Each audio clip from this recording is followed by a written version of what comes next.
With railway track stretching up and down the country from Thurso to Penzance, it's important to keep it in tip-top condition.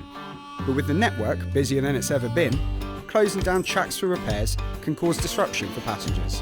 That's why we've got state-of-the-art tech that can, in the space of one night, replace up to a mile of track while still keeping the line next door open for services.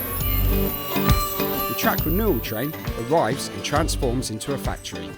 Old rail is safely removed, as are the old sleepers, which are carried away for recycling.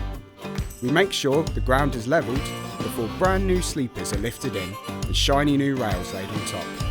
The new track is then firmly secured, while specialised machines lower it into the right position.